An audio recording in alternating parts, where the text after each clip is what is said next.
What is up, ladies and gentlemen? Geeky Zeke here, coming at you again with another Far Cry 5 custom map. Today, I have a special treat to show you all. Though it being my second creation, it is by far my greatest I believe I have made yet. Today, we are looking at Halo 3 Valhalla. So first, let's get out of the main room. I should probably look around though. So the room is not exactly to the scale of the original model. This is Far Cry, not Halo, but I did my best to map out as far as just making an interior in general, and then filling that interior with modern day technology, a little American flag up there, just to add some sort of, life to the map. Right behind me, we have the exit leading out to what would be the Banshee. Instead, we have a helicopter with guns attached to each side for the players to use. Now we're going to go upstairs, or to the second floor of the main building, or the red spawn, as this would be. On top there are two M60 mounted machine gun turrets, and this would be where the gravity hammer, and this would be where the gravity lift would be placed. But because this is Far Cry 5, there are no such thing as gravity lifts, but I will be working with the zip lines to eventually make it an easier, faster route to get in and out of the battles in no time. So now we're going to go back down. We're going to kind of get an overview of the whole building as itself. Over here we have what would typically spawn a Warthog and Mongoose. If you're playing big team battle, instead we have a Jeep with a 50 caliber and a ATV four-wheeler.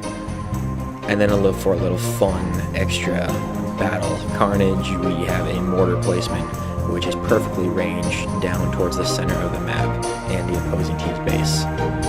So now we're going to kind of get an overview of the exterior of the building. Now, I did my best with the pieces and the basic objects that I could as far as reconstructing the Forerunner towers that you see in Valhalla. For the most part, I feel like I did a pretty good job as far as the basic structure of it.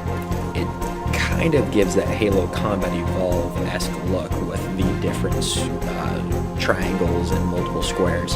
So I kind of like it. And then I went with the glazed, I think it is a glazed metallic color to try and resemble that Forerunner recreation. But yeah, so it turned out pretty well. Now we're actually going to go on, we're going to grab one of our vehicles. I think we're going to grab an ATV and just kind of show you exactly how big this map is, because going on foot would take us quite a while. So we're going to mount up here, and we're actually going to go over the hill here so we can kind of get a better overview of what we have to work with. So the map itself is as close as I could have gotten to the actual scaling and the layout of the original Halo 3 Valhalla. From the river to the rocks to the cliffs and the trees. You can tell already that there are a few additional rocks and trees added in, but that is for the players to have more cover, because you don't get energy shields in this one. Instead, you're just skin and bone with AK-47s. So let's move on.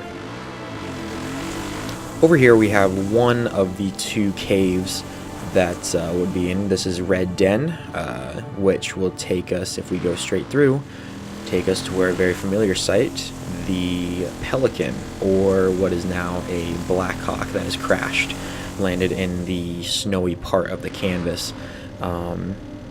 If only there were objective game modes. Hopefully there will be some in future updates, because I definitely plan to make this an objective point on this map.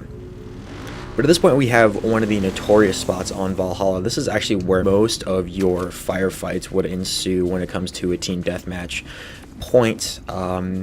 Instead of keeping it open like it normally is, I added in a fallen tree, some rocks, some shrubbery, things like that. A little foliage here and there, and then some grass to really make that 3D effect of the map and just really bring everything to life about this creation. As I mentioned, there is only one of the two caves, Red Den. Blue Den is not a part of the map. I decided to take it out, seeing that I didn't want... I couldn't find the right pieces, essentially, to work with in order to make a second cave. But maybe in the future, and for the future updates for the map, I can throw something in. Same goes with, unfortunately, the waterfall. I was not able to make a waterfall effect like you would normally see in the Halo 3 map itself over here, which is now over by Blue Base. So just like Red Base, the same exact structure. It actually has the same exact interior, same dual M60 machine gun turrets on top as well, along with a helicopter in the back to replace the Banshee, and then a gun truck instead of a Jeep, and a Mongoose or ATV, and a mortar. The reason why I placed a truck instead of a Jeep was that way we could differentiate between which team was which. And even though already that you can tell which team is which by the players' colors and icons, I still wanted to give the difference between both, as well as already tagging which base was red and which base was blue, like painting the 4 cubes, or the cube that is up there. Now, as far as the terrain goes, the terrain was actually the hardest part to take down. I actually went through multiple different layers and multiple different methods of actually getting the terrain just right, from using the noise to the level tool to the set height map, which is actually the main use here, was set height. Just going through numerous different numbers here and there, and then just playing around with the hardness and the speed of which the height would actually increase. After I got the main layout down, as far as rivers, the texturing, and then the main canvas, that's when I started to implement the rocks and everything that you see here. The rocks were the second, but also most important part to the map, because they allowed the map to bring shape. It gave form, allowing me to easily identify, okay, what can I put here, what would be comfortable here, such as where would be the small UNSC outpost is a little Peggy outpost from the Cult Eden's Gate with a dead cultist here, just for that fun little visual effect. I don't know, I guess I have a little too much fun with it, but I really did enjoy creating, like I said, creating the nature, the wildlife behind this map, the trees from the grass.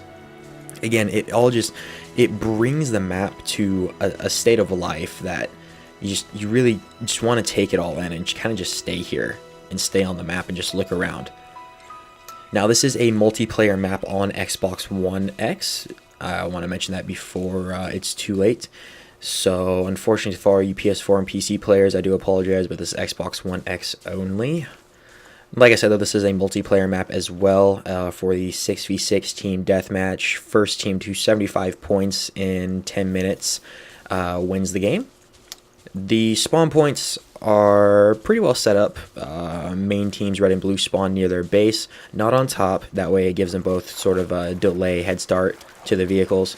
And then the multi-spawn, such as whoever may spawn red or blue, are placed in numerous areas throughout the map, giving it more of a well-balanced feel.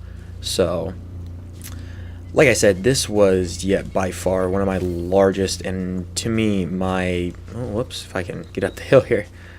To me, this has been my best creation I have yet to offer when it comes to the Far Cry 5 editor. Like I said, I have numerous updates that I will be putting into this map. There's still so much work that I can do, that I know I can do to make it look better, feel smoother, and just make it more of a remake and more of a natural looking remake from Halo 3's Valhalla. But nevertheless, I hope you do enjoy this version of the map while it is still out. Please leave your feedback down in the comments below. And also, do not forget to subscribe to the channel for all the latest and greatest updates and uploads. Other than that, guys, this has been Geeky Zeke. Stay classy, stay geeky, and we'll see you in the next map.